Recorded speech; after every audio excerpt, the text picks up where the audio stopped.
Jen and Mike from Displace Yourself Theatre, Ali Pidsley from Barrel Organ Theatre Company, and Samina Hussain, who's Associate Director at Leeds Playhouse. So thank you all for joining us today.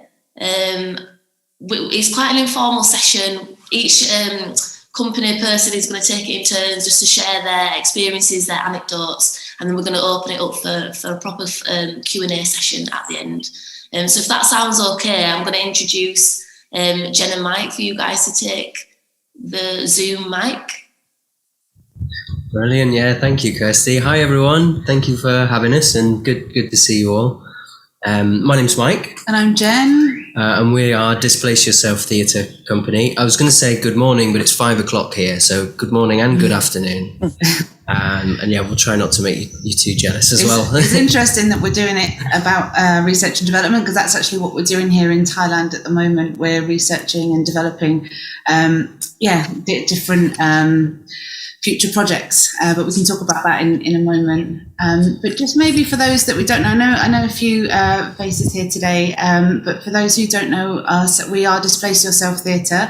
We are a devising theatre company, so that means that we make all of our work from seeds of ideas, and we allow it to grow organically depending on who's in the room and what they're in as well.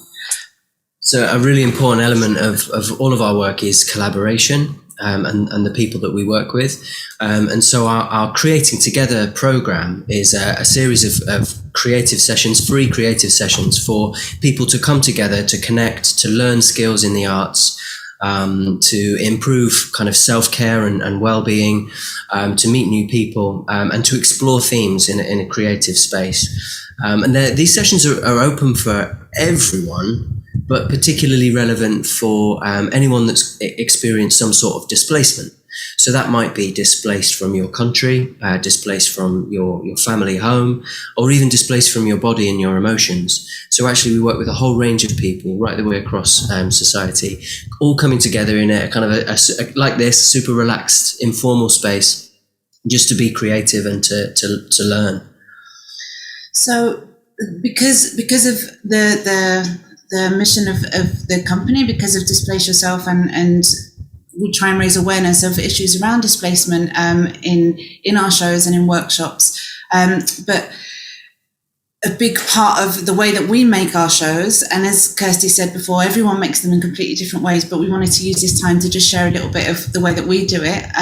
And we work with our Creating Together collaborators for all of the ideas of the show, so that all of the work that we do, all of our programs are born out of conversations, out of workshops and sessions with the people that are members of the Creating Together program. So right from the beginning. And then we have two different types of productions that the company makes. Both are quite similar, but we have different processes and different R&D processes. So one of them is the DYT the in-house productions. So that is led by the artists.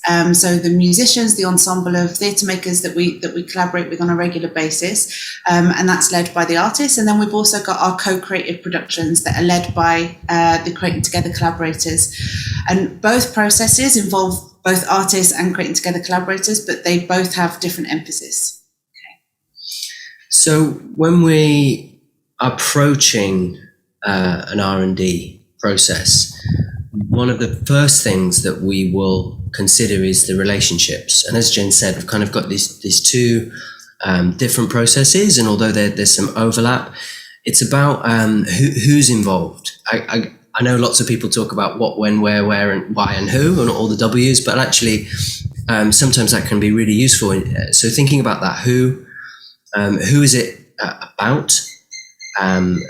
Who are the people that you want to work with in the room, and why?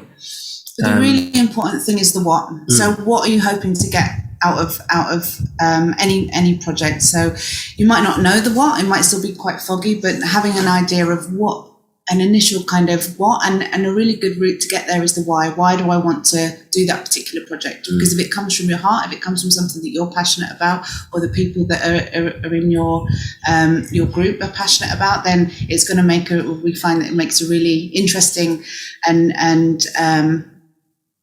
a good project, right? Yeah, and actually, I was just thinking that the what can be really varied as long as you're clear. So I was thinking about this. Your what could be, I want to make a 20-minute theatre performance about swimming. Or it could be, my what is, I want to know more about a particular subject, or I want to work with a group of firefighters to explore the themes of such and such. So your what doesn't have to be a product as such. It could be the exploration, the research, the journey, the thing that you want to learn, that you want to know more about. The what could be a question. So that often our what is a question. So trying to think off the top of my head of something. What helps people to feel like they belong? It might be something as open as that. What helps people to feel a sense of belonging? And that might be the sense of the whole week is going to be to explore that one question, that one artistic inquiry. Without necessarily knowing or worrying about what it's going to produce, what's going to be the outcome at the end, a product as such, but just answering that question.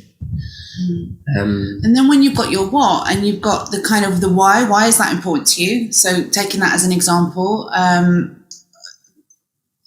want to explore what it feels like to belong because of my experience of not belonging, or my experience of the people that have shared with me their sense of not belonging. Once you've got your what and your why, then you might be thinking about the who do I want with me in the room to be able to explore that question or that piece. So that might be artists, it might be people completely outside of the art, it might be people that you might be people in a particular field that have expertise in that subject. So we made a show in 2017 called Food for Thought, which was all about kind of food industry and kind of the way that we treat ourselves and the way that we treat each other, but in relationship to food. And we went to, I'm going to forget the name, but there's a farming college in Yorkshire. I can't remember the name. But we went and we spoke to dairy farmers, and we spoke to people that had expertise in kind of the contemporary farming industry to learn more about that particular subject. And that was, that was fascinating and eye-opening. And Bishop Burden Cottage, thanks Peter, College, it might have been. We'll find out and let you know. I feel like Ask 'em Brian or something like that, if that rings a bell. Yeah. Thank you. But yeah, I mean, that was brilliant. Not only did I get to stroke a cow, which is, just brilliant, you also get to talk to people, experts in their field, about the subject that you're then going on to try and explore. I think experts is the key. So like whatever the theme is that you want to explore, or the piece of theatre that you want to make, or any kind of art form, bringing experts in, always trying to find, well, who is it? So in that case, it was farmers, or we went to Budapest and we spoke to vegan caterers and plant-based caterers that were really experts in kind of ethical ways of making food. So really seeking out those people and just writing to them, asking if they're happy for you to go and speak to them during that R&D process, and using that time to just be an inquiry, just have a list of questions for them, or just get to know them. It might be that it's not necessarily an industry. It might be that they're individuals that maybe have some sort of experience that you might want to have conversations with, and doing that in a very sensitive way, if that's going to help the work to be more truthful, and bringing in people of all different backgrounds and experiences to impact the work is what we find really can help it be really interesting. And also, I think if you feel like you already know quite a lot about the thing that you're wanting to portray or create or explore, then actually part of the engagement with other people might be collecting stories. It might be recording, people's voices verbatim, or in order to put into the show later. But those interactions, as well as learning about something, it could also literally be kind of inspiration. Someone tells you a story and you go, I would love that story to go in somehow. It can be sparking inspiration for the piece as well. Thinking about the who as well, it might be artists. So there's a kind of a gap in your knowledge around particular art form. So a lot of our shows are fragments of text and movement and music and sound. So we sometimes will bring in a writer because that's not our specialism. So we'll work with a writer in the room with us, or we'll work with a designer. On our last piece, In a Circle in R&D, we worked with an amazing designer who came in and was really happy to just play and just kind of sit there with a big sketchbook and make notes and drawing and colours to create kind of a palette of different design. So having experts in the themes, but also experts in the art form as well can be really useful. And there's something to think about as well about when you bring people in, and I think part of this comes from kind of learning about yourself and learning about your own process, but bringing people in at the right time can be a really key gift, learning when people can come in. So I'm also a composer and a music designer, and the first 3 shows that Displace Yourself made, I created the soundtrack. And over the years, rather than sort of being in the rehearsal room and then going away and making some music, we developed a process where actually I would be in the space with the instruments, devising as we go, and then the movement score would be influenced by the music that was being created live, and the music was being influenced by the movement, and vice versa. So again, in the last show that we made, we brought in a musical director, a brilliant music designer and composer. So that was brilliant, again, for me to take a slightly different role in the room and see someone else working in a different way. But yeah, coming to know when to bring people in can be really useful development. Definitely. Because we've got, I think all of us as humans, we've got the tendency to kind of make story inform quite quickly. That's just my experience of making work. And so we have to kind of remind each other that actually for a research and development period, it's our chance to play. We don't need to have the end product. So we might get to the end of that week and actually realize that that's not a show that we want to make. That's happened before. Or we realize that actually, in terms of our last show, it's not enough just to have 3 performers. We want to have 6 or 7 performers. So we have to rewrite the whole thing. So trying to be open and curious about where it might lead to. And from my experience, the more open and unknown that process is, then the more magic that comes out of it. And I use the word play, like this is so important for research and development. I think, like, yes, there's, especially if you do issue-led theatre, like, yes, it's important that you're kind of diving into the really complex, factual issues of our time, whatever kind of concept you're going into. But doing it with a sense of play can be really freeing, and getting to know the people. It's a really great opportunity to build relationships, whether it's with artists or with your community groups or whoever you're working with in the room.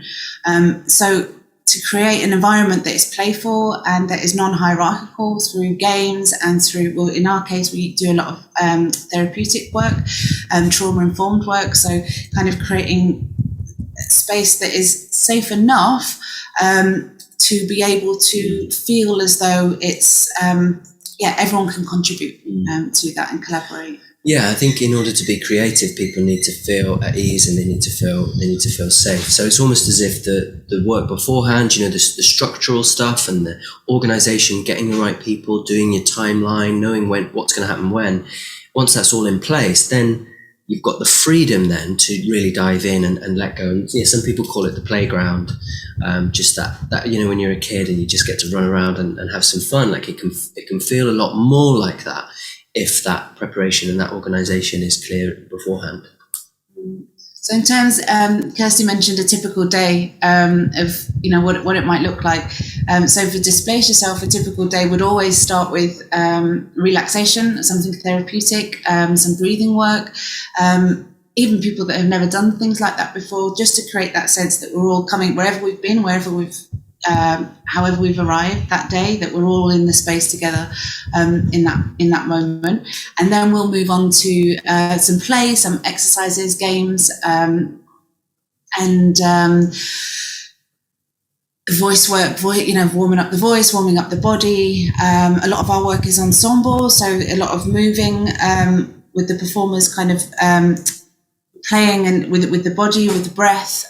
So we'll just usually have some time to play with that. We might bring in a provocation, a quote, or something that we've read in the news, depends at what stage of the devising process we're at. So if we're right at the beginning, our what is just to find an idea for the next show, then it might be that we'll bring in all sorts of different inspirations. It might be a colour. We'd say, okay, we're going to explore this colour today, or we're going to explore this story that one of the Create Together collaborators wants to contribute. And then we'll all move in response, or we'll play music, or the designer will draw, or we'll all kind of go in between all the different art forms. And then at the end, we'll have a reflection session. So we'll all sort of feed back what came out of it and see if there's any shared themes. And then it's the job for our case in terms of where does it go from there? The director and sometimes the mentee with a Create Together collaborator will often act as like an assistant director as well. And then we'll start to pick out the themes of the recurring themes, the recurring motifs, and we start to kind of pile them. So there's a big pool of different ideas. Some will stay for the end production, and some will let go of it.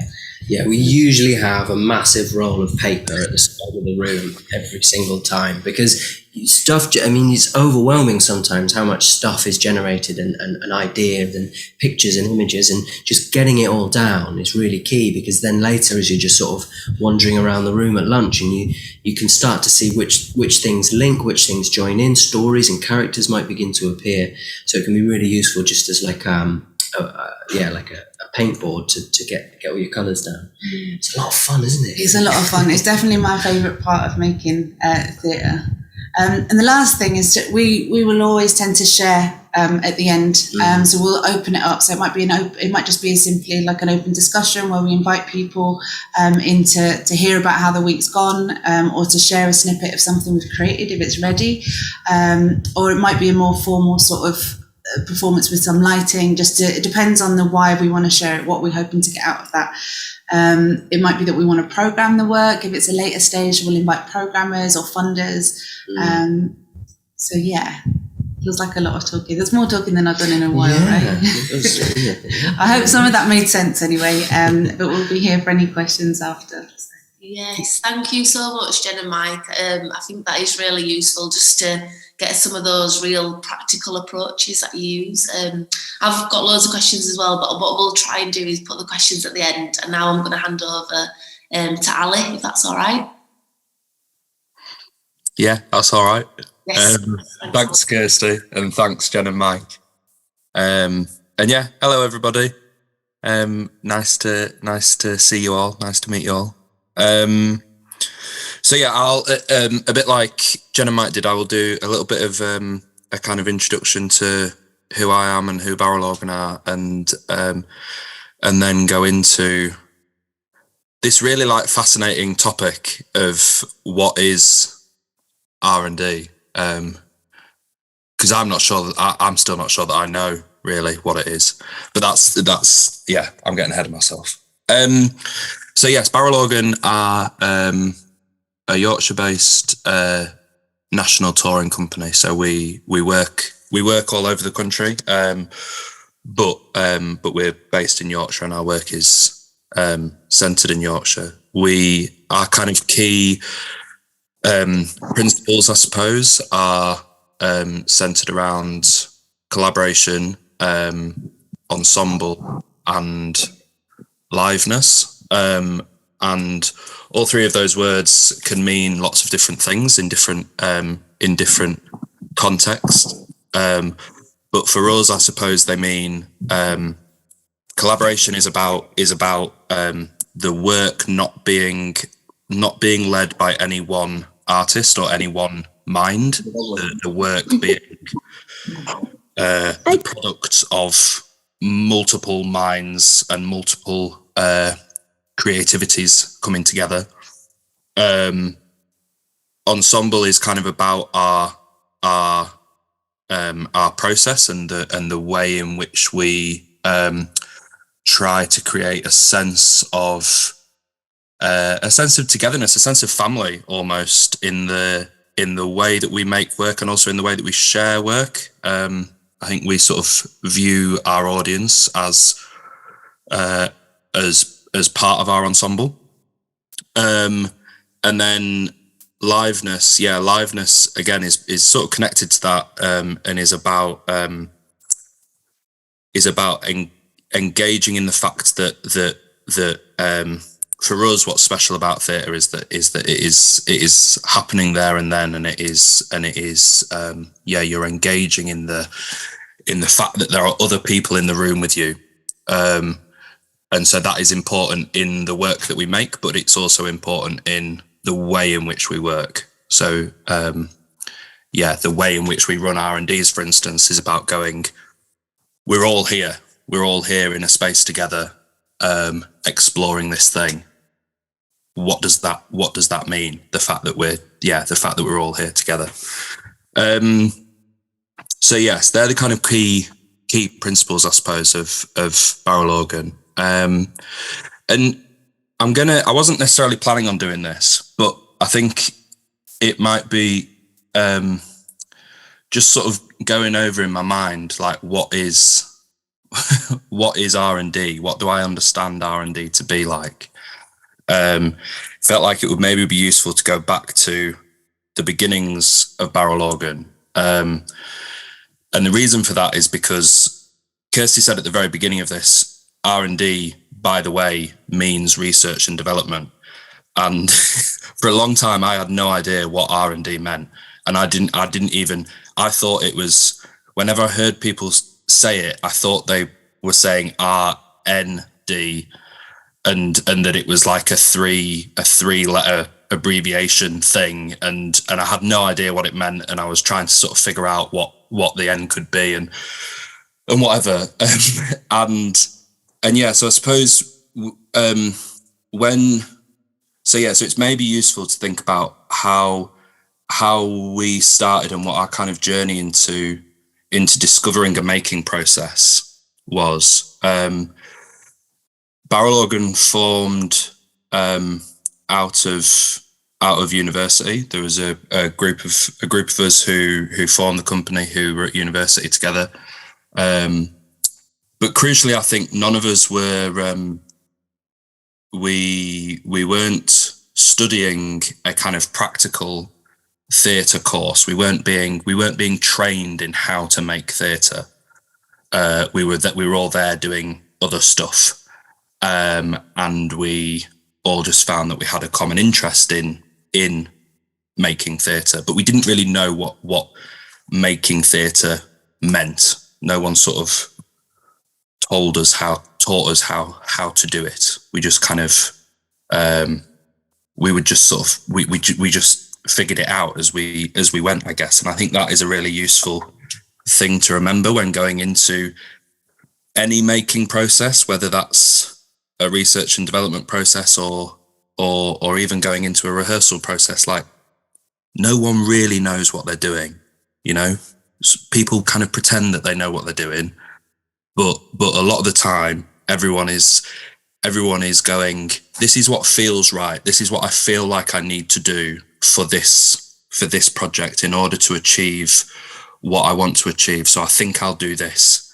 And people make mistakes all the way along, and processes are formed out of doing stuff, trying stuff, and some of it working and some of it not working. And so I think that is just a really useful thing to remember.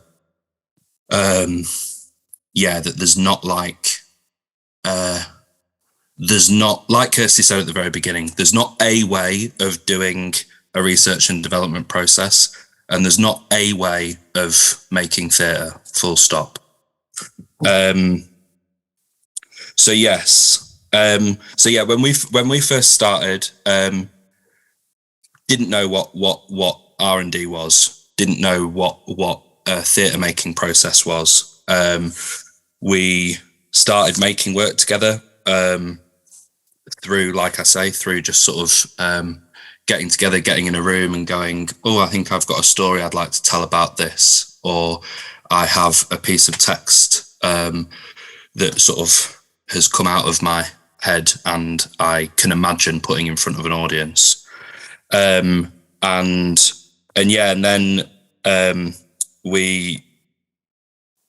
when our work sort of went beyond that university context and we started working in a professional context, that's when this term R&D started being kind of thrown around. And I remember having a conversation with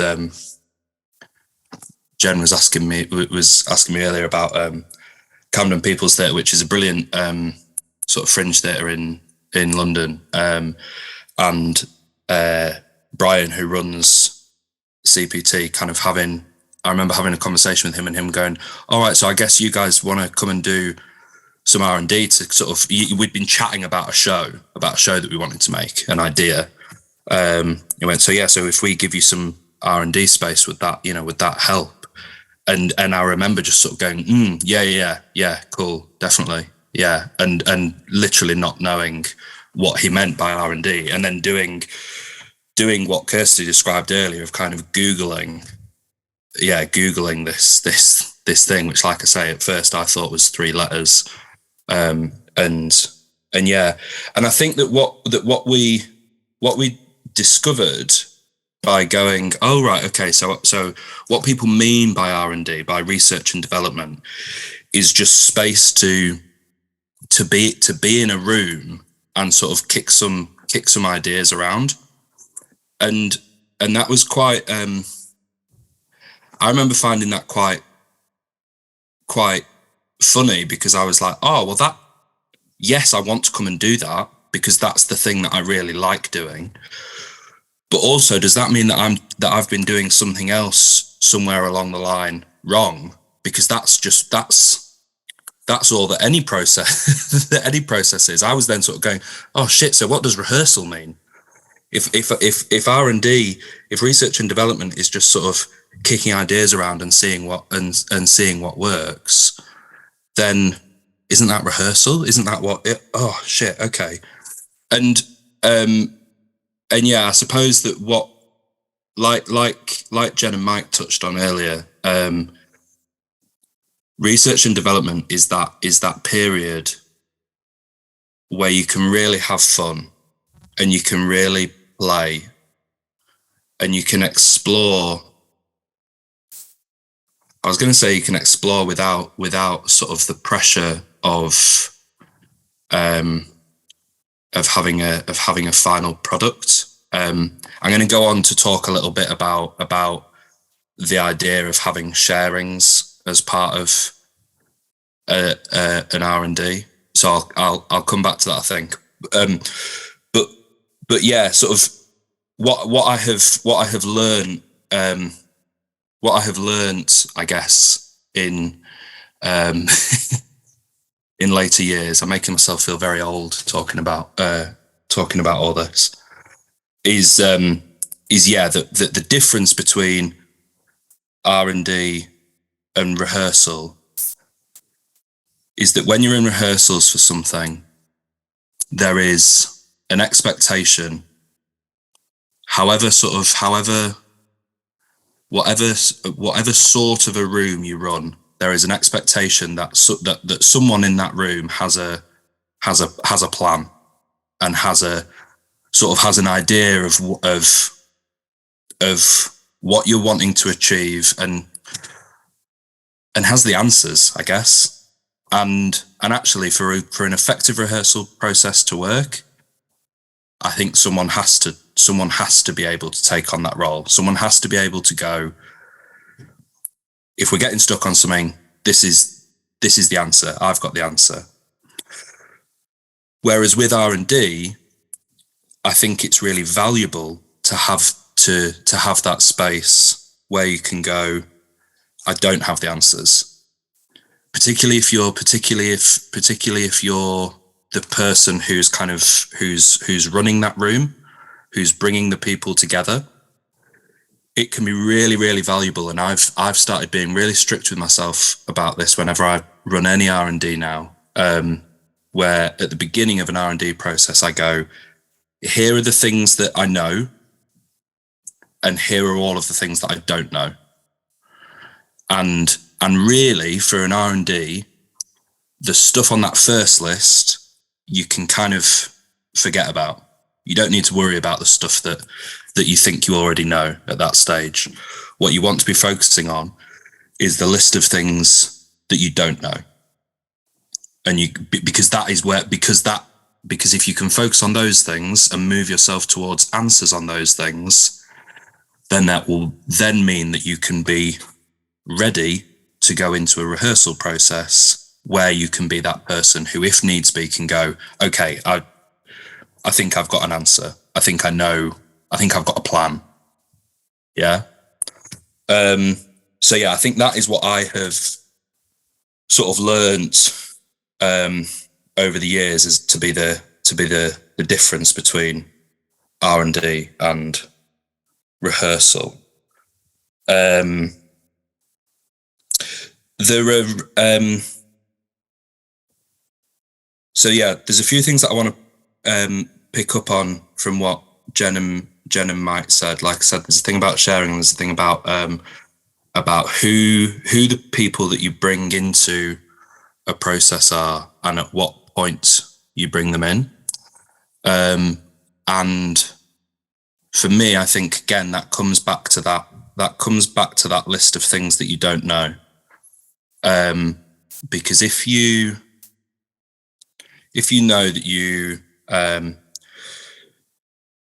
if you know, sorry Mike, I'm going to steal your example here, but if you know that what you want to do is make a piece of performance about swimming, if you know that, but you don't know whether it's going to actually involve swimming or not, then it's probably useful for you to bring someone into a process who can swim or who can teach people how to swim. Yeah. So it's sort of looking at that list of unknowns and going, who are the people, or who are the sorts of people who can help me answer those unknowns. We as a company often find that music can be an area around which we can be stuck, just because it's not our sort of area of individual expertise. So we often find ourselves in a position where we're going, I've got no idea what this sounds like.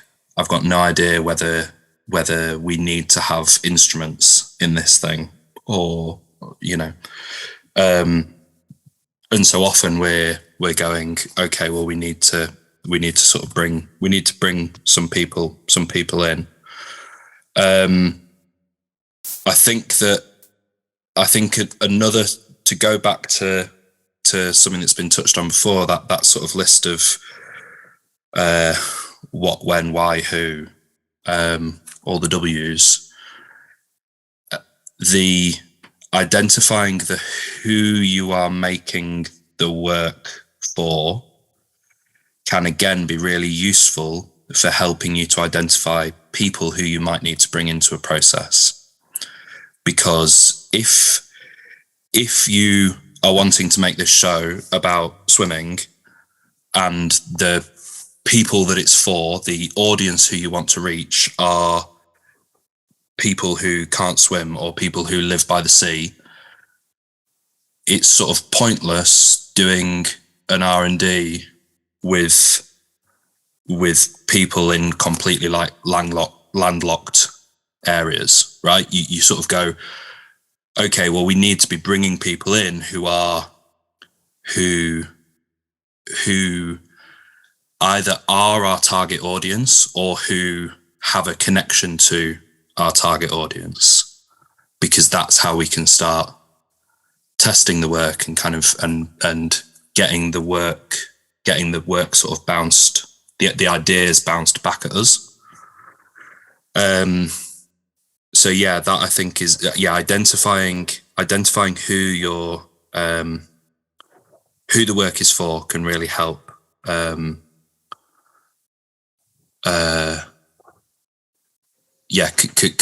really help you to know who the people that you need to bring in are. The other thing, I've kept saying that I'm going to come back to this sharing thing. There's one other bit that I want to talk about before that, which is about. I think that the sort of the framing in which we have been talking about research and development largely in this conversation so far has been about research and development weeks, right?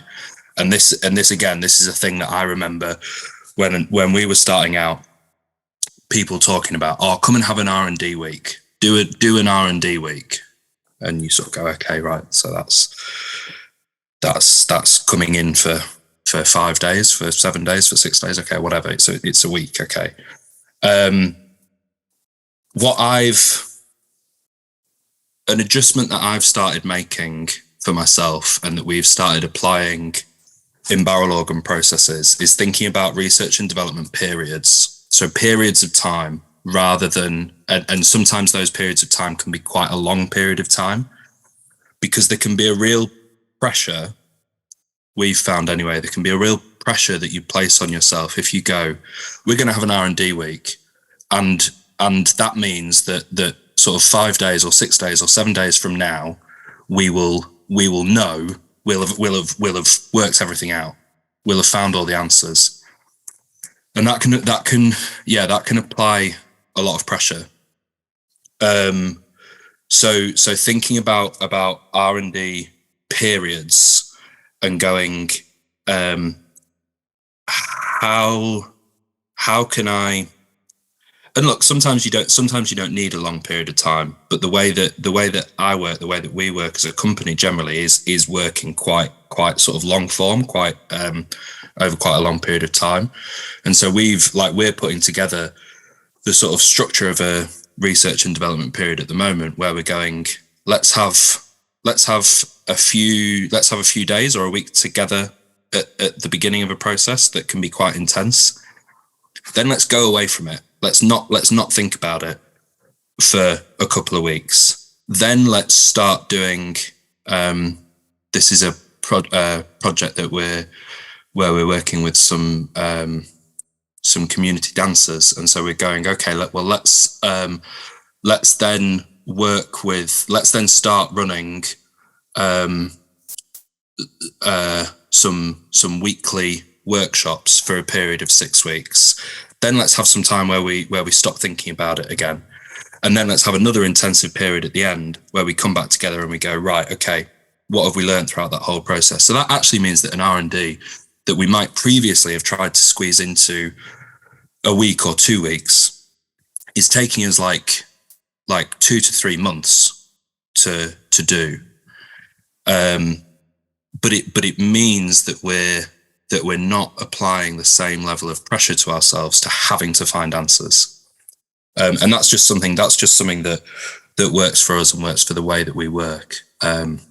Which, yeah, like I say, might not be appropriate to everyone. I'm gonna stop in 1 minute because I'm aware I've been talking for absolutely ages.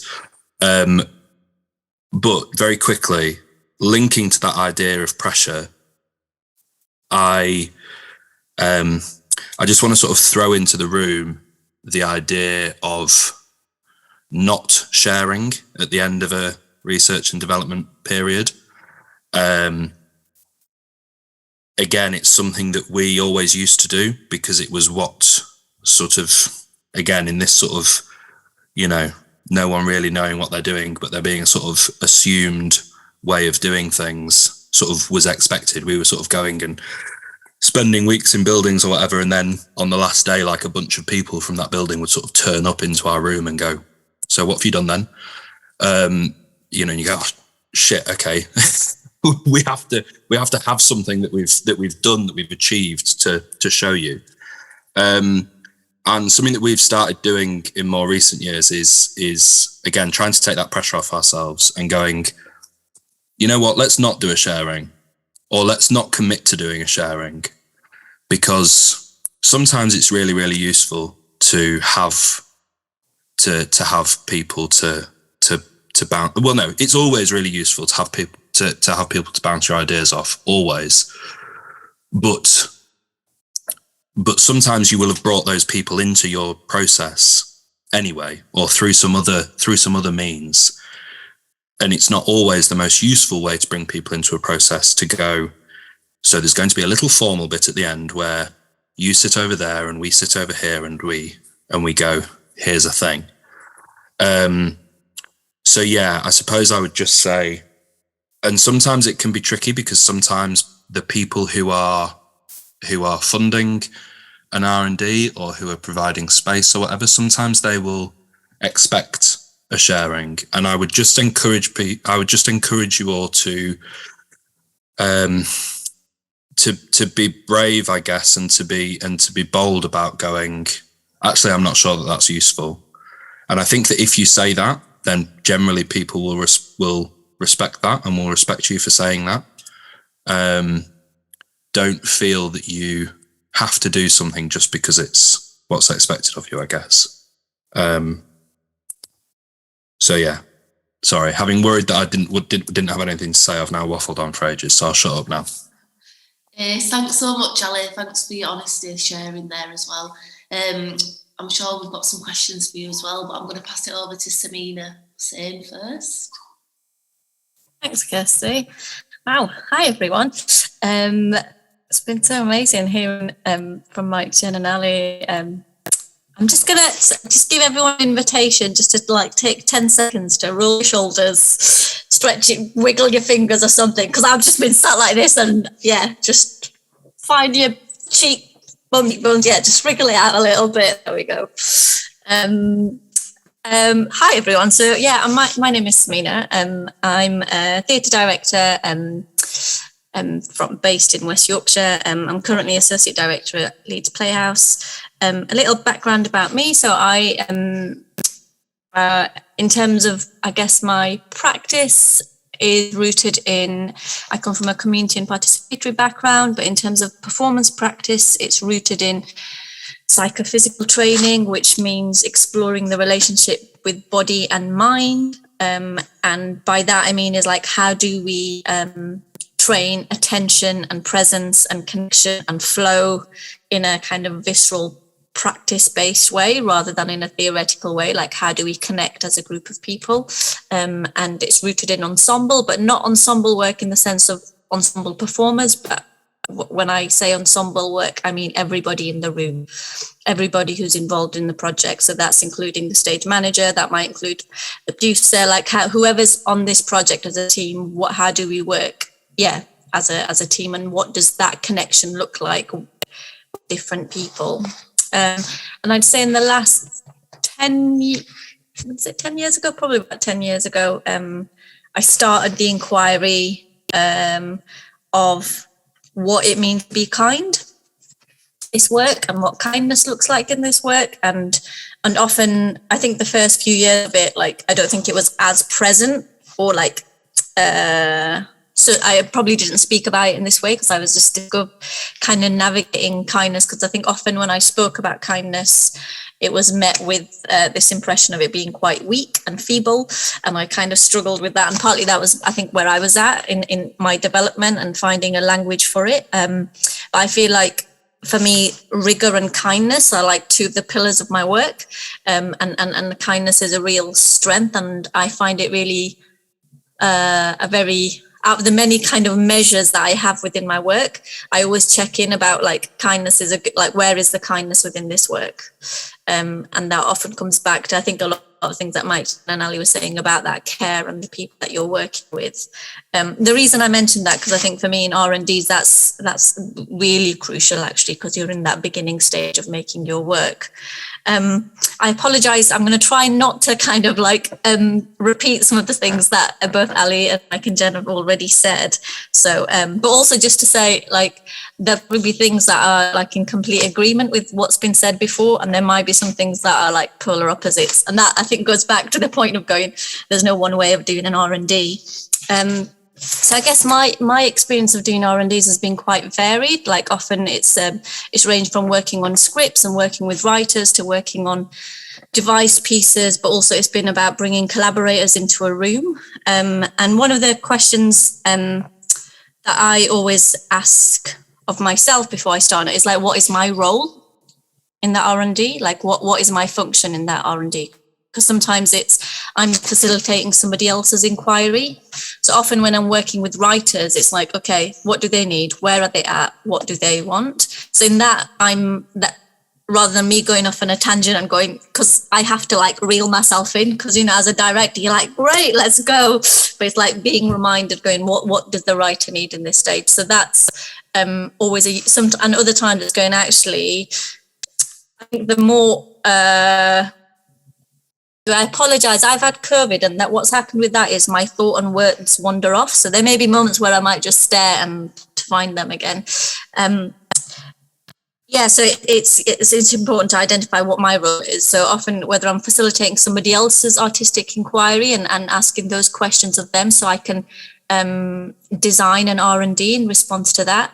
And at other times, it's going, actually, when I'm the center of the inquiry, then that journey is slightly different. So I'll kind of touch on a few examples that kind of cover both of those things. And another question that I ask, which I think was already said, is like, who's in the room?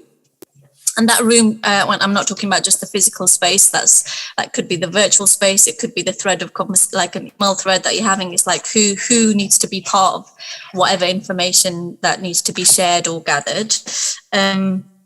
What is in the room? Again, I mean room in the, like, what equipment might you need, what resources do you need? Carpeted floor, no carpets in there, natural light, like those like kind of practical questions. And the next one I think is a big one, which I must say is quite a recent question. When I say recent, in the last few years, is what do you need to do your best work?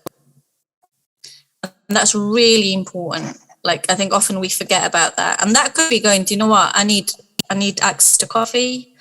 I need to have somewhere, like, I don't know, I need natural light. I need to have, like, what do you need? Because especially if you're the one holding the space, facilitating, guiding other people, if your cup isn't full, you're going to burn out and not have much to give. And I think this applies beyond R&Ds. But that's a question that I ask at the beginning.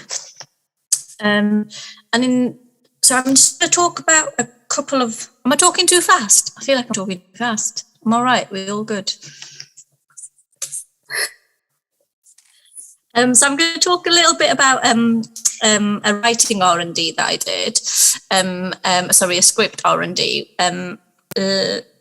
Earlier this year it was, and that was working with a writer. They'd done their first draft of a script, and we were at that point of like, there were some questions that were coming up of going, and it was a children's story that we were working with, and it had elements of grief within that, and talked about loss. So that R&D, again, like it's two things. Sometimes you get to kind of decide how long the R&D is and what resource you have. Other times you've got a budget. It's like you've only got 2 days worth of R&D. This is how many people you can have in the room. And sometimes the practical, logistical parts of an R&D end up also informing how much you can explore. Because you don't always have 2 weeks with 20 people in a room. Not saying that you'd always want that, but sometimes you go, actually, and then I think that's a really important part of something that I think, especially when you start thinking back to when I was starting out, and sometimes we don't value our time. I think, do think about how much you're asking of people in the room. You know, if you can only pay for people's time for 3 days, then it should be a 3-day R&D. And that's a really important part of this work. I think otherwise we're just perpetuating that exploitation because it's for the art. And actually, so that's just a side note. Like, if you've only got 2 days worth, and a lot can be done in an hour. You just got to be, and that's where the planning is really key. But back to this project. So then I spent quite a bit of time with the writer.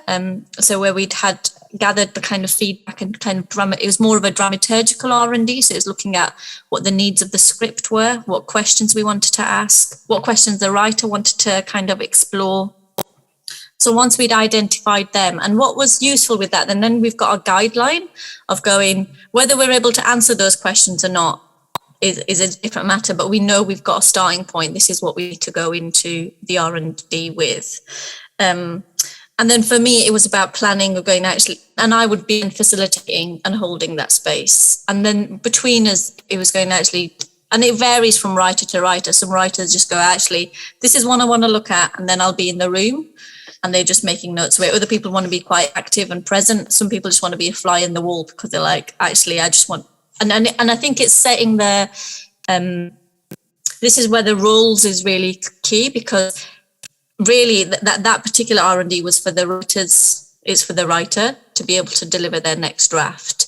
So actually what do we need to put in place so they can do their work? It wasn't really about creating a sharing. It wasn't about me directing the scenes or exploring the characters. It's going, actually, how can we answer these questions? Then, you know, in that particular R&D, we had 3 days.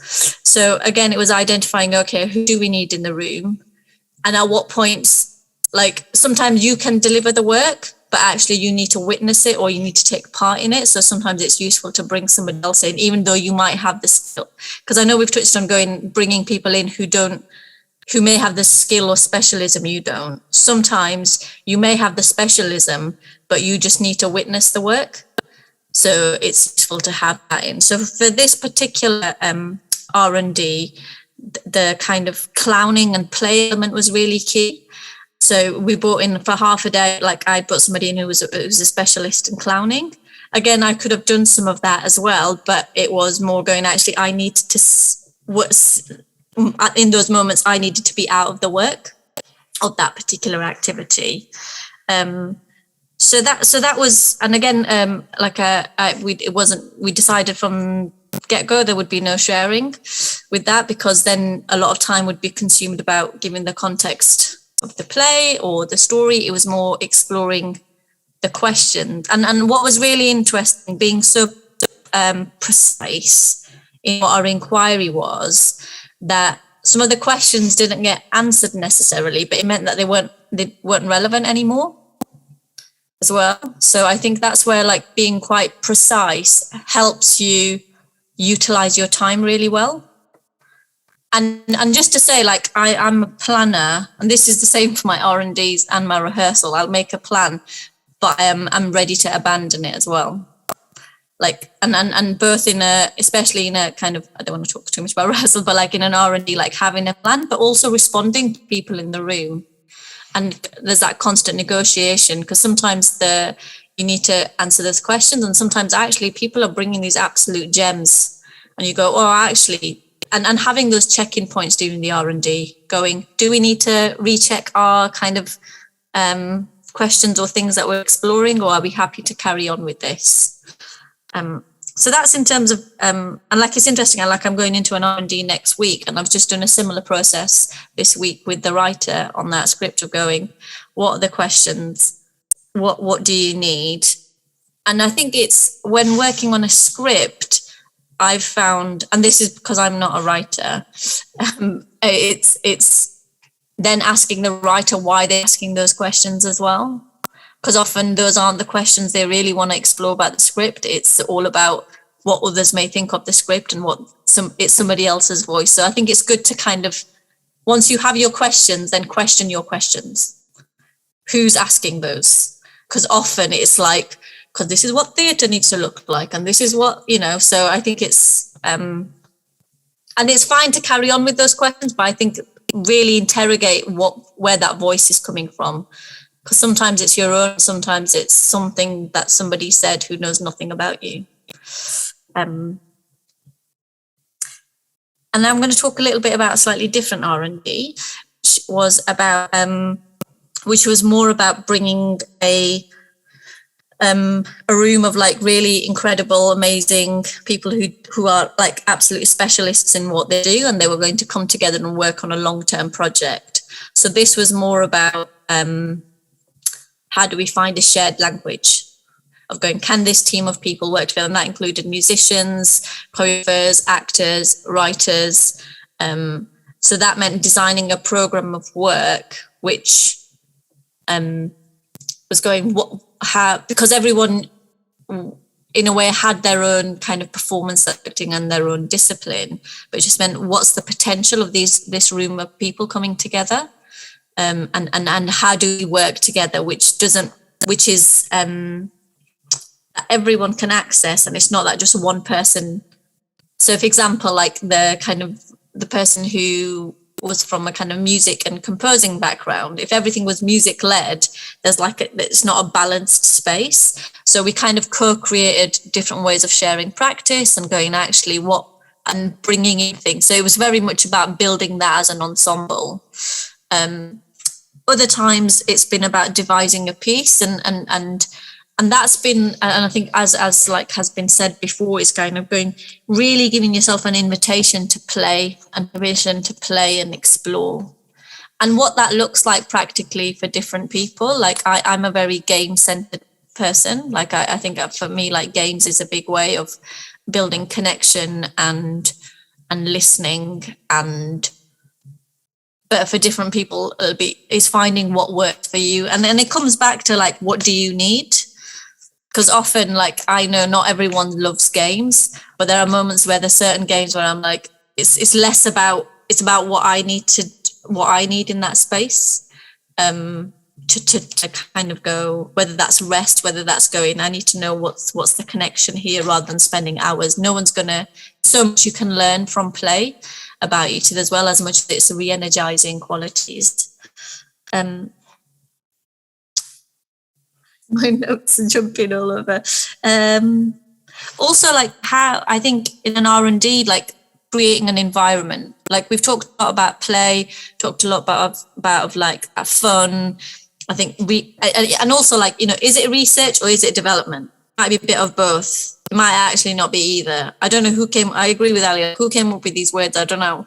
I'm trying to think. I'm sure I thought of a different words when it first started. What was it? I was trying to remember. It definitely wasn't research and development. When I first heard R&D, it was something else. But it's how do you create that environment?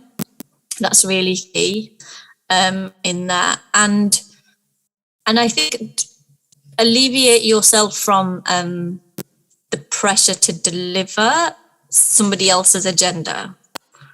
And I think I completely agree with Ali in going, actually, yeah, whoever's funding it, they may have certain requirements. And partly that I think comes from, because that's how it's always been done. And people feel like, if somebody gets to see my work, it's like this, not unconscious, but like, it's just this thing that's always happened. People go, you do an R&D, you do sharing, your work gets booked.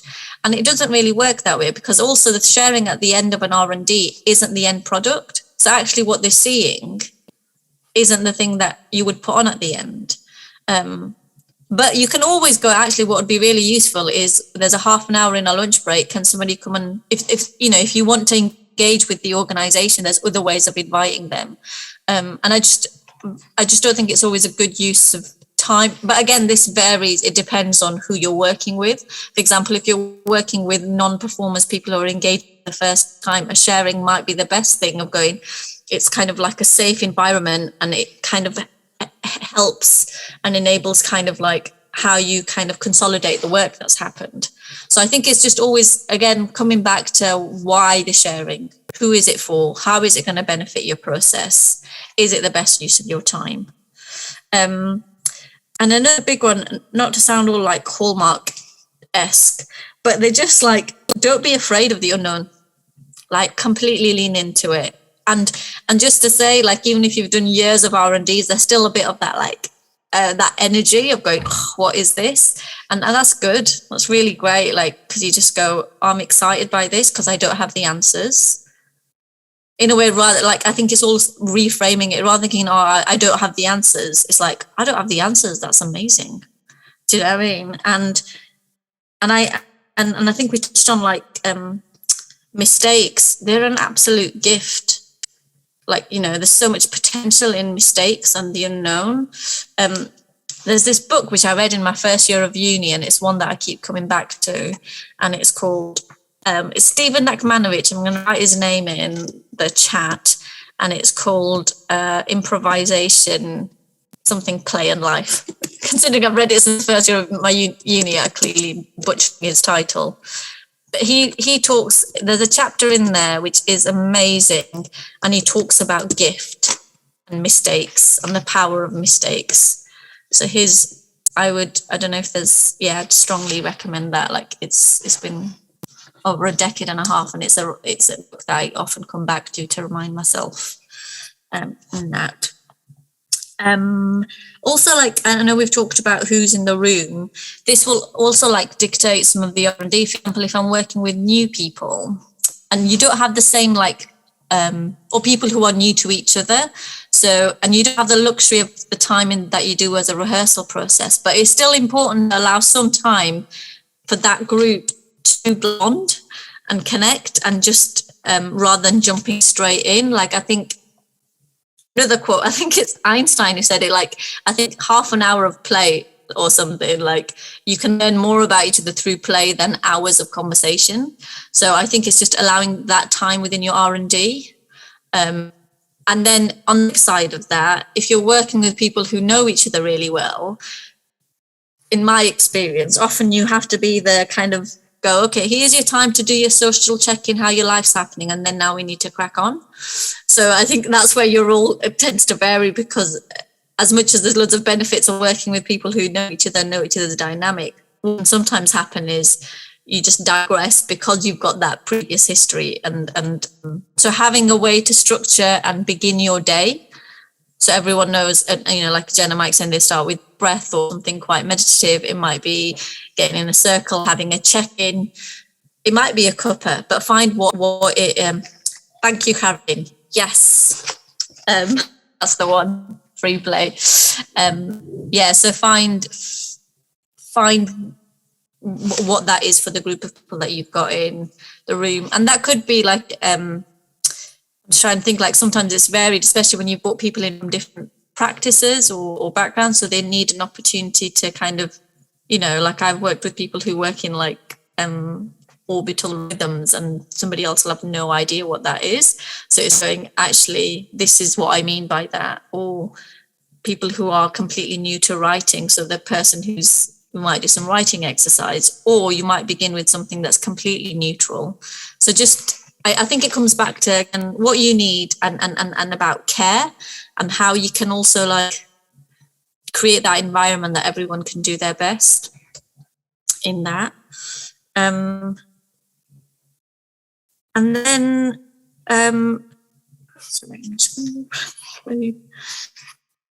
I guess like the structure of the day, I know I've talked about it a little bit, but there's it's, for me, it's that kind of like starting, ensuring, like I always begin with a check-in, like how we're doing. It's starting with a game, again, like making sure that the game is accessible and inclusive to all who are involved in the process. I often, as Kirsty may, I always like find a game that works for the group, and we return back to it. And that's also a really good measure of how everyone's doing. And then you kind of like set the parameters and the criteria of the day with the group, because I think within an R&D, because it can mean so many different things, I think it's really useful for the people involved, not necessarily knowing all the goals, but just go like, this is the aim for the first half of the day, then we're going to look at this. Because also I think because it's so close to a rehearsal process, but you're not following a rehearsal process, but the layout of the room, the people that are in there, there's so many crossovers. Sometimes, especially if I know these are the questions that I need to explore, it might mean that somebody might have a brilliant idea in a rehearsal process. We might explore that further. It's often just going, that's brilliant, but no, it's great. We'll make a note of that, but we're not going to explore that any further. Just so it doesn't, because it's such a fine line and it's so tender. You don't want people to feel like they can't offer and generate anymore. And it's not about what they bring in. It's just, you know, you've got 2 days to answer whatever your questions are and whatever you've decided to explore at the beginning. I just realised it's 12, so I'm going to wrap up there if there are any questions. But yeah, there's just as everyone else has said, there's just so many million ways of doing this, and there's not really a wrong way to do it if you're listening to your own voice. Yes, thanks so much, Sabina. Cheers. Yeah, thanks everybody. We are going to open up now just for any questions. You can either ask your question directly, or if you want me to ask it, you can type it into the chat. I don't know if anyone's got a question just to kick us off, but I personally found that really useful as someone like is really new to the, having done an R&D, who's just about to go into a rehearsal process as well. So yeah. I've got a question. Yes. It's for Shamim. Samina. You were talking about that R&D process with the script writer, and talked about getting in an expert with clowning skills. I wondered if you'd flesh out what that room actually looked like and who was in there with you. You were trying to find answers for that writer. What were you using, improvisation and performers to work things through, and then the writer would observe that? I can't quite get in my head what that actually was, that process. Thanks for the question, Sue. So it was a 3-day process, and we had the writer was in the room and 3 actors were in the room. So we began with kind of like a check-in, everyone introducing each other, setting the parameters of what we were exploring. I didn't state the questions with everyone because we didn't want that to kind of narrow people's view on the story, but we just said we've got some questions that we'll be exploring over this process. We did a read through, everyone shared their feedback on their script, or we went through it, looked at the kind of similar to a rehearsal process in terms of what the story, what their viewpoints on the story was, what questions they may have had. And then in terms of the specialist who came in, we only had them in for half a day on the second day, which was what I'd asked of them was to come up with a series of games or series of exercises which might help some of the characters' dynamics at various points within the play. So the writer was present throughout this process. Right. And the question that we had was, because we're looking at loss and grief, when are the moments where the script itself because there's things within the script that may need to shift, and other times it was going, actually it's to do with the performance or the production. And one of the things that we found was going, actually some of the questions that, or the concerns that we had weren't really about the script. It just meant, actually when you hear it on stage, or when you add sound to it, or when you add game with it, it's not as heavy as it is as the words are written on the page. And equally also, like what also happened is when we're looking, the audience there is children. So we're looking at the story from an adult's lens. So when we say we're concerned about children, are we concerned about the adults who are with the children, and how do you manage that? So that was one of the discoveries from that R&D of going, we want to ensure that the adults in the room with their child feel they're in a safe space. Right. Thank you. Does that answer the question? Yeah, thank you. Thank you. Great. Thank you both. I think Becky's got a question. Hello. Hi, Becky. Hi. So my question, Samina, you touched on it, but I'd like everybody's thoughts just in terms of when you're in a kind of room with a lot of people and you have a limited amount of time, you have specific questions that you want to get answered, like how many voices are kind of too many voices, and you get to a point where you need to move on, you need to progress, but you obviously want to take everybody's ideas into account, but you've got limited time and you have to have a result at the end of this, kind of how you deal with that process of having people in the room who want to contribute, but you're not perhaps making progress, or it's hindering the process in some way. Sure. Does Jen and Mike, do you want to start with that one? Yeah, sure. Interestingly, this has happened a few times from my experience with other people's projects and with ours. I think the best thing, I think it was Samina that said about knowing your function when you come into the room. So those initial conversations with the other collaborators is, well, who's going to take that role of timekeeper? Who's going to be the person to move things forward? And that kind of naming it at the beginning of, we've got this amount of time. So if we start to move things on, it's not a personal You know, it's not because your ideas aren't good, but this is the phase that we're at now, so we're just going to move things on. So luckily for us, there was someone that took that role in the last project that we did. So it meant that, I was holding space for people to have all of these ideas. And then when this person spoke, it was, okay, it's time to move on to the next thing. So I think knowing your function, knowing the role, and one person or two people taking that. Is there anything you wanted to add on to that, Ali? I think the only thing I'd add on is that being aware of sort of time limitations is really key. And I think communicating to the room time limitations, so that it's clear that if you're sort of not spending time on stuff that someone has said, that's not because it's not interesting or not useful. It's just that there are time limitations. And this is something that we've only started doing very recently, but ensuring that R&Ds are sort of documented in some way, so that you we don't just sort of lose everything from what was happening in that room when the time is up.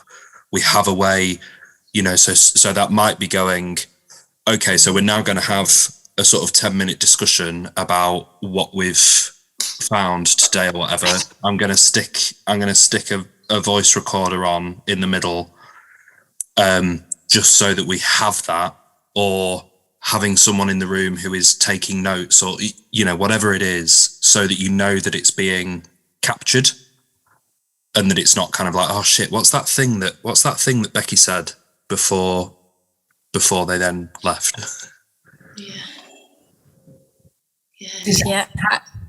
Sorry. No, go on, Joe. I was going to say, Mike mentioned the big roll of paper at the side as well. So when it's not, when we were short on time for vocal, like conversations about it, everyone's always got access to go and paint or draw or colour to put that down. So similar to what Ali was saying. Yes, thank you. And I'd just add, I wouldn't, I've in the past used my, primary school tactics, going, actually, whether you have you put your hand up, or, when I pick this ball up, that's wrapped up. Not to feel like I'm going, actually, that's brilliant, my time's up in that, just like a visual, because then it's, especially if it feels like it's going to kind of make it something personal or emotional, it's just going, it's bringing it back to the room. This is what the needs of the room are, the needs of, not needs of the room, so the needs of the process of what you're doing. So I think, and also just there's certain expressions that I've kind of gathered along the way. I'm like, that's brilliant, I'm going to put a pin in that, that's brilliant, thank you very much, I'm mindful of time. So I think it's being, how you say what you're asking of the group is really key in those moments as well, in terms of the language that you're using. And I would invite people to say at the point when you start thinking, okay, this is going off, rather than allowing it to go on a bit longer, because then you're rising, going, right, we've got to wrap it up, rather than going, do it right at that moment, which isn't always easy, but I think the more you practice it, it'll get easier. Yes, thank you. We've got a question in the chat from Peter and Joe, which might be one actually for you, Samina, having recently done a scripted R&D. So they're saying, is it okay to spend, they've got a full script, is it okay to spend the R&D going through each scene, seeing how it works, if they can make it better, or is that something that you do in rehearsals? Is it possible to bring in a couple of directors over different days so that they can learn, or is that something that feels a bit weird or not usually done? Good question. Is not weird at all. Again, it comes back to, what do you want from the R&D? If you go, actually, we just need to hear this script, I think then it's creating that's what you're going in with. It's not, I think some of the descriptions and that we've given it, I think it's because it's related to our practice and the kind of work that we're making. But if that's what you, in this time of your process, that's what you need, is to hear that script, have a team of people to interrogate and go through the characters' journeys and the arcs of the story, then that's the best use of time. So I think there's no reason why not to do that. Ali and Mike and Jen have something to add there. Yeah, no, I was just going to agree with you there. It doesn't sound weird, and actually, it's often those things that can be the exciting, interesting thing, the thing that you think, oh, that's a bit off the wall, or that, I don't know where that idea's come from. Why not bring in a load of different directors and play with it and explore all the varieties available with it, as an opportunity to discover things that you hadn't seen previously. Those are the things to pursue, actually, I think. Yeah. And there isn't a done or not done, I don't think. It's kind of follow your intuition. Yes, thank you. Madee, have you got a question? Yeah, hi guys. Thank you. This was really useful. And my question was very similar to the one that was just asked, because we're in a position where we have a script that's ready, but we just want to play around with it. And it's kind of it seems as though the fact that we're so ready is playing against us because we've not been able to get grant funding, because it seems like the product's ready. So what do you need to do R&D for? So it'd be really cool, Samina and Ali and the other guys as well. Just when we're pitching for grants for R&D and we do have a script ready and, it seems like everybody kind of knows what they're doing. What do we go in by saying? Because it's about us sort of trying it out, Yeah. It seems like our overqualification is going against us sometimes. Thank you. So sometimes, my dear, sometimes you won't need to R&D. That I think is part of the thing about there not being a sort of set way of having to do something. And if you guys are ready to, if you have if your sort of list of things that we don't know before we can go into rehearsal process, if that list is empty, then don't sweat it. That's a great position to be in. And so I suppose it means that you slightly adjust what the pitch is, and you're going rather than, please, can you help us develop this or experiment with this or whatever, you're actually going, we know what we want to do. We just need the funding or whatever it is that you need to make it happen, to be able to do it. So yeah, it's just sort of adjusting what the need is, and certainly don't feel like you have to go through a sort of an exploratory R&D process. Yeah, sorry. So, a script read, when you kind of do hear it for the first time, that's considered R&D, isn't it? That doesn't fall into the rehearsal space, does it? Yeah, that probably would be considered R&D. Yeah, but that might be all that you need to do.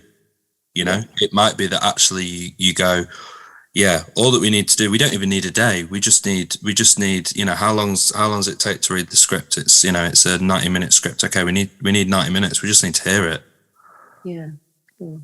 Thank you, Ali. And Samina, did you have anything? Yeah, similar to Ali, I think it's that thing, if you feel like it's ready, then what?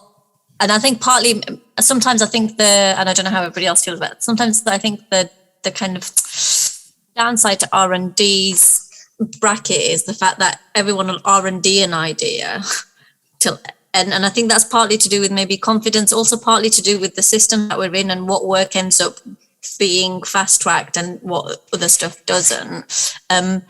I think it's just, again, actually, if you were to have an R&D, what is it? Because if it's just to have everyone in the room and do a sharing so that people can see the work, then I don't know if that's the best use of time for an R&D. But if you feel like it's ready to go into a rehearsal room, it's just having the confidence and being really bold in it, going, actually, here's the idea, here's the people, here's the collaborators on it.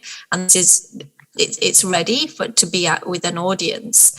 But if there are elements, I think it's, if there are elements that you feel like as a group of people you're ready, but you've not had the time to actually interrogate the practice that's attached to that each person is bringing. So for example, I don't know, you're working with a sound designer who's brilliant, who's great, but if they've not had the time to be in the process, because often I feel like in an R&D they can be very much actor, writer, director led, and it's fine not to have those roles within the room, but if you've got those roles attached to a team and that part hasn't, I guess it's that question going, actually, what has everyone within that process, within your team, had an equitable experience in where they're at. And it's fine if you don't have a designer attached to it, but it's like everybody who's in that process, if you were to ask them, do you feel ready to go into rehearsal? And if everyone's saying yes, then I agree with Ali, just, you don't need to do an R&D.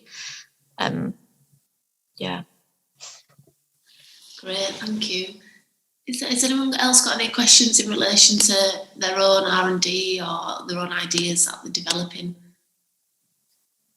I would like to ask another question if there isn't Yeah, any. go on, Becky, yeah. Just in terms of kind of a test it R&D, where you've got an audience, you've got your piece and you perform it to them, and then some of what you hear is you don't agree with, or kind of necessarily feel like, oh my God, I really wouldn't have thought about changing that, and I really don't know if I want to change that. I mean, I'd love to hear your thoughts about how much kind of confidence you should put into that audience, or how much you kind of go away saying, no, this is what I've done and I'm really happy with that. It's a really good question, and I think it comes back to about sharing as well. Like, why share? Like, and I think there's a real habit to go into sharing because we feel like there's an expectation, or because we're performers and we want to perform, or whatever it is. Really asking that why. If I'm going to share at the end of an R&D or any time during the R&D, the why. Do we need feedback artistically, or do we want to have conversations around the themes? Do we want to have an open space where people can talk about the themes? And are we trying to build connections with the local community? So really asking, so firstly, why would I perform it? Secondly, then allowing the audience to know the reason. So when we do it before, so while you're watching this piece, we're interested at this stage to find out what images stood out to you. So framing the questions before the audience actually watched the piece has been really useful for us. So is there any particular characters that stand out to you, or anything that you want to see more, any emotion, or think about how you feel at certain parts in the piece? And then what we would do is hold a space at the end of that to then discuss some of those things, but we're framing it in the way that we're not necessarily asking for artistic feedback. We're not asking for you to tell me whether it was a good decision about that lighting or not, because that's not where we're at. We're not interested in that at this stage of the development. What we're interested in is, if as a liveness, all of us in a room together that shared an experience, if you can tell us what was your emotion, or what bit were you really drawn to, and then we know at the next stage of R&D we can take that and develop that particular character or that particular concept, because we knew that it was of interest to that audience. So I think for a long time we would share work, and we hear, when you get artists in the audience that they want to share their artistic opinions, so they'll often give artistic ideas, or this was right, or maybe you should do it like this and do it like this. And we felt very overwhelmed for a good few years of like, are we any good? Like, are we getting it wrong all the time? When we were lacking that confidence. So then we learn to frame the question before it's shared, I think is. Yeah. And I'd also add that if it is particularly perhaps artistic feedback that you're looking for, depending on who's in the room, maybe if it's kind of peers or experts, and if that comes, then like taking it all lightly, and then reminding yourself of what it is that you're searching for. Because we've had, if people come back and say, I felt like I didn't have a second to breathe, for example, that might be exactly what you're after. The audience member might feel uncomfortable, or they might feel agitated or frustrated, and they might offer it as a criticism. If you're going to change it, add more points to breathe. But you can then go away and go, that's exactly what I was trying to achieve, is this kind of adrenaline, like non-stop rush. It's just reminding yourself of your goals, and that even if they contradict the audience's opinions, you know best. Great, thank you. Just a general question. When I started back in the theatre in the 1980s, I don't think R&D was a thing. When did R&D become a thing? Who knows?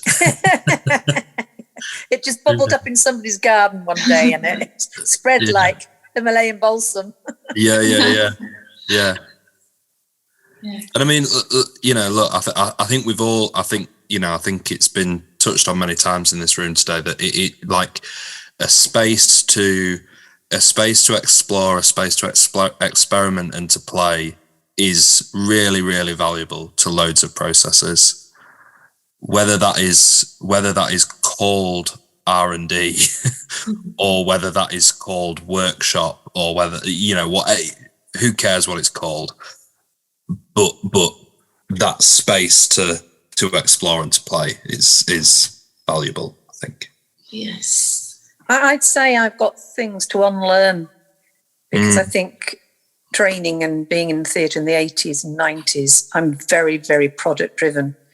And that's my personal challenge is leaning into this whole process at all. I'm going into something that's probably not going to have fruition until 2025. And I'm thinking, will I still be alive? It's quite hard for me. I keep going into meetings and I come up with structures instantly because that's how we've always been required to work. So I can really relate to you there, Sue, because I was also making theatre in the 80s and 90s, and I only found out what R&D stands for about 6 months ago. I was in the middle of a conversation with writers and they were saying R&D this and my R&D that, and I just had to stop them and say, what does this mean? I had absolutely no idea until last year that you can actually apply for money to be a writer. I've always thought that it was something I had to do on the weekend. And I've always done it on the weekend and then desperately tried to get somebody to produce it because that's the way it worked in the olden days. And even it was called a workshop, but it was tagged on to the beginning of the rehearsal. So once you did your workshop, you didn't have that luxury of going away and, like Ali was talking about, which is what I'm trying to do at the moment, which is to do an R&D, then go away and think about it, do a draft, go back and do another R&D, put it in front of an audience, see if it works, blah, blah, blah. You didn't have that luxury. It was a workshop that went straight into rehearsals, that went straight into production and an end product. And that is the way we worked in those days. And that's so I sympathise. Have to unlearn it. Yeah, or just adapt. Yeah, thanks for sharing. Asmina, I don't know if you want to have the closing comments on the session. That's a big one. No, I was just in response to Jan and Sue, I'd say I think we're all constantly relearning, unlearning. I think that's, I don't know about Ali and Mike and Jen, I know I've been on that journey, but I'd also say coming back to what you need and structure and product, and because product doesn't necessarily mean performance, it could be actually whatever that means for you in that process. So I'd say it doesn't mean that you need to abandon any of that. It's going actually if that is how you work and how you can do your best, then that can be at the center of it. It doesn't mean that care and all of those things aren't present within that. But I think we're all on a journey of constantly learning, from not just R&Ds, just various projects and processes that we do. And I think sometimes with this, it's bringing in, giving yourself permission to question some of the systems that we're in and the ways that we're as artists asked to work, and we try to cram, we try to kind of be producers and be all of these other things when we're not. So sometimes it's about separating that out for yourselves. I would say, and I know I'm on that journey as well of going, when is it my artistry and when is it my craft and when is it the ask of something, of the environment that I'm in. And because sometimes they can get so mixed up and you end up questioning yourself as an artist or as a theatre maker, and you go, oh, actually, no, that isn't about me, that's about X, Y, and Z. So I think they're all interlinked. So I guess that would be my response to that. I think it's not because how do you unlearn all of that? How do that in itself is a process, and I wouldn't let that put anyone off from embarking on going into a space of play. And just to say, I think a lot of a structure is really important.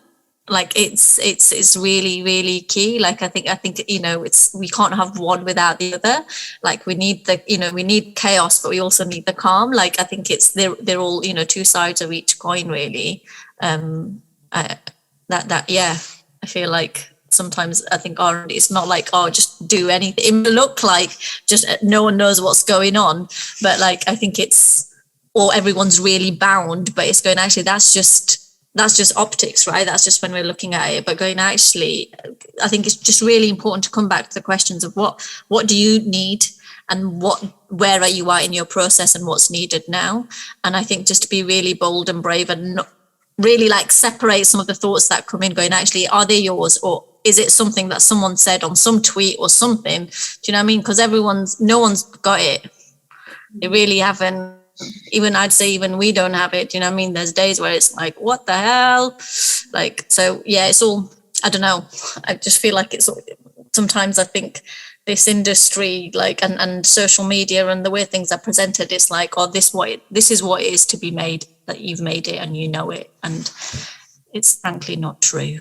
Yes. Not much of it sounds like a kind of a downer, but I just want to say I think you've all got the potential, like, and we all have it. We're all creative beings, you know what I mean? Like, and we've got lots to learn from each other and lots to offer to each other. Yeah. Oh, thanks, Samina. Thanks so much, and to Ali and Jen and Mike, just for your generosity in this session, and for everyone who's come along to listen and ask questions there. We hope it's been useful to you.